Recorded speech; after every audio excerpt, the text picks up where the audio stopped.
12,000 people. That's a lot of realtors. But in the big, 1%. You think there's 1% of our members out there that have the capacity of giving at least $1,000, and I do, your colleagues do. That, and so, right, last year we had about 3,000. So we got a long way to go. But so again, we created goals with the long-term vision by 2015 to get to 1%. So we've prorated this out to 2015 based on the size of your state, and that's how we came up with that major donor goal. President's Circle money. Again, you give your $1,000 or crystal or golden R hat. And then a few of you, we have 4 here, and thank you very much, and I'll show you who those folks are in a sec. With this new Supreme Court decision, this is hugely important. Candidates, remember I was saying about Winston Churchill's quote about politicians as statesmen? Politicians think to the next election. They're terrified of the Supreme Court rule. Terrified. Because it empowers, they lose more control. Candidates lose more control. To be able to effectively engage in trying to really actively defeat a member of Congress, you had to spend personal dollars to do that, to attack them, say vote against or vote for. Otherwise you're subjected, and it had to be done independently, otherwise you're subjected to these limits as a PAC, to $5,000 in a primary and $5,000 in a general. But they said if you're independent and you have hard money, personal money, you can spend unlimited to try and elect or defeat somebody. Supreme Court said, we don't need hard dollars anymore. You can use corporate money to do that. So, you can say vote for it or vote against with corporate money, which is incredible. So Congress is terrified because now, imagine any corporation who has a niche position like the banks and real estate, right? With our champions in that on our side. Imagine what the banks would have done to some of those people with their corporate money. As a business, if you were a big shareholder, you were on the board of directors of a bank, the staff has debated this.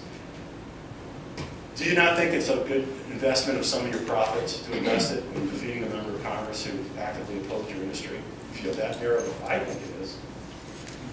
So, so Congress now is terrified. They want more money at their disposal that they can control. And so this President's Circle money, this is how it works. So if you're a member of the President's Circle, you're giving your $1,000, at least $1,000 to the PAC, right? It's over here. But now our chief lobbyist, Jerry Giovanello, who many of you know, and our President Vicky, decided to say, okay, our champions like Johnny Isaacson, a realtor, I'm going to talk about him in a minute. We want to target, we want to help Johnny. So we collect all these, we have 315 President's Circle members. So they commit to giving $2,000 more of their personal money, hard money, very important. And it goes, for example, like Johnny Isaacson at the Issues Conference next week. We're going to give more money to Johnny Isaacson. So above and beyond the $5,000 RPAC contribution we're giving him, so we're going to round up a whole bunch of these President's Circle contributions. So Johnny Isaacson is probably going to get another $25,000 to $50,000 from realtors around the country. And he knows that, see? Because he's got the little bit on the list. So they like, and that goes into their coffers, and they can spend that how they want. This is invaluable. So while our effectiveness as an organization in RPAC has been mitigated because we use hard dollars, and you know they're called hard because they're hard to get. It's a lot easier. It's a lot harder to part with your personal money than a corporate check. And so now that we've lost the advantage in the independent expenditures because we don't have to use hard dollars anymore. This is critical because not many organizations have the capacity to get these individual hard dollars from their members, from their shareholders, to do something like this. So we still have a huge advantage here, which is why it's really important to grow this program. And so here are the folks your major donors from 2009, and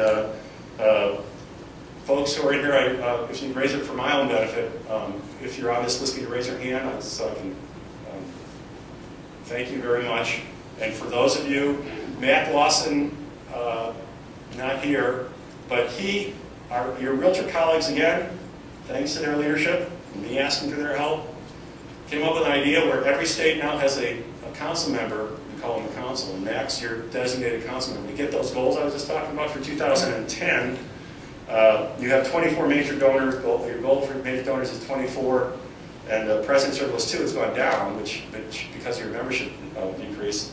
And your fair share goal is $38,000, and your participation goal is 37%.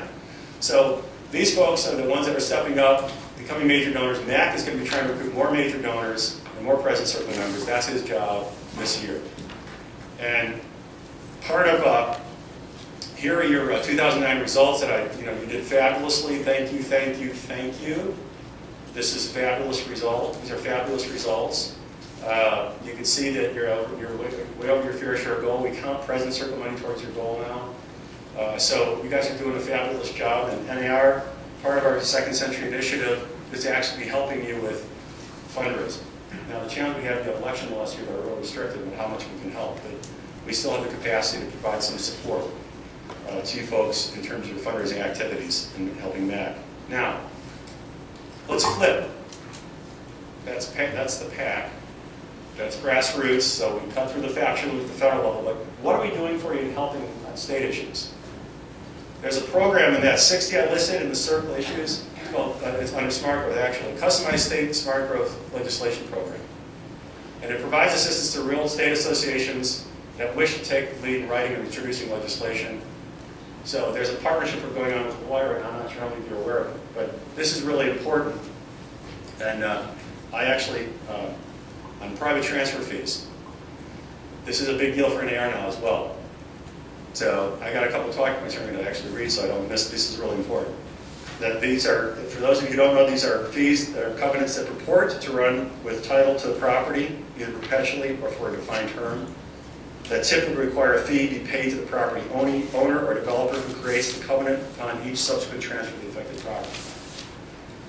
These are fees not paid to state or local governments, but to private corporations or investors. In some cases, up to 99 years. Also, since it is a covenant on the deed of the property cannot be transferred with clear title until the fee is paid. In cases where these fees have been attached to property transfers, they have been as much as 1% of the purchase price of the property. In 2008, the NAR Board of Directors approved policy in opposition to private transfer fees. It has been brought to NAR's attention that companies dealing with the creation and management of private transfer fees are actively marketing their products to developers across the country. It is their intention to bundle these fees so they can be securitized and resold to the open market. If they succeed in developing a stream of these fees to make a credible securitization market, then the use of the private transfer fees will increase exponentially, since the profit incentive will go up for the developers. Just like transfer fees collected by state and local governments, private transfer fees to developers are an increased cost of housing. 4 states, Florida, Missouri, Kansas, and Oregon, have passed legislation banning the use of private transfer fees. Texas has recently passed a law that bans the use of private transfer fees from residential property, and as you know, California has passed a law requiring that any private transfer fee must be disclosed by the seller to the buyer as part of the transaction. Now, what are we doing about it? Well, NAR Government Affairs, the federal side, remember I was talking, the federal side is working the regulatory process there, as you can see in the first bullet, that ensure that transfer fees do not become part of any future stimulus package or legislative regulatory bailout. What is the Community and Political Affairs Division doing here? NAR sent an email to all state Realtor Association staff, making them aware of this potential threat. NAR is working with the American Land Title Association to draft model legislation to ban the use of private transfer fees, and our division is offering technical legislative drafting assistance to any state that would like to introduce legislation banning the use of private transfer fees, and bravo to Nancy and this leadership group here that you are apparently working on towards that end, correct, Nancy? And we gave you issues, the synergy, again, the place-based resources, coming back to why. This is a good illustration of what I was talking about. This didn't exist as recently as a few years ago.